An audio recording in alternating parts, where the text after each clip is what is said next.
example, is a big concern here. It's also, look, honestly, this is a tough one when it comes to, we want to make sure that commuter rail, especially, is going to get PTC installed as quickly as possible.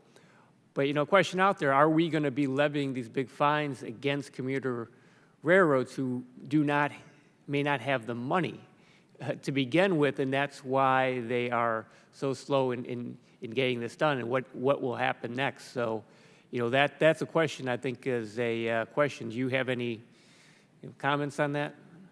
Certainly do. Let me share a statement of fact.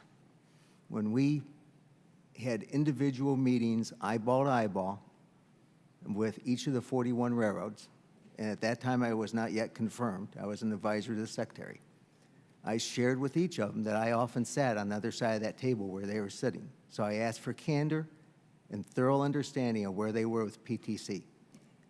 And money came up in each of those conversations, and only in 2 was money an issue among the 41 to-be compliant railroads. It was more about the calendar and can we make the calendar as far as physical installation and implementation of the equipment. Those 2 railroads was the Rail Runner in New Mexico and Caltrain train in California. Other than that, there wasn't. Now, that does not to say that there isn't a railroad that wouldn't have taken a check that day. They all would have taken money, but none of them said money was an impediment. Congressman Lipinski, if I could add to that, as a small commuter rail property, I had to do risk analysis about funding the PTC program, and what we did instead was our state is very supportive in California of getting PTC installed.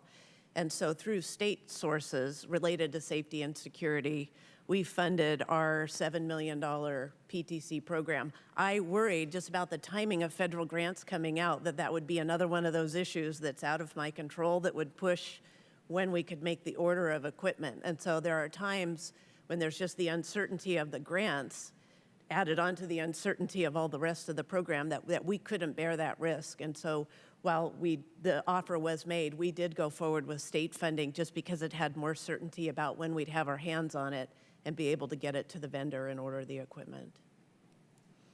All right, thank you. Yield back. Mr. DeSaulnier.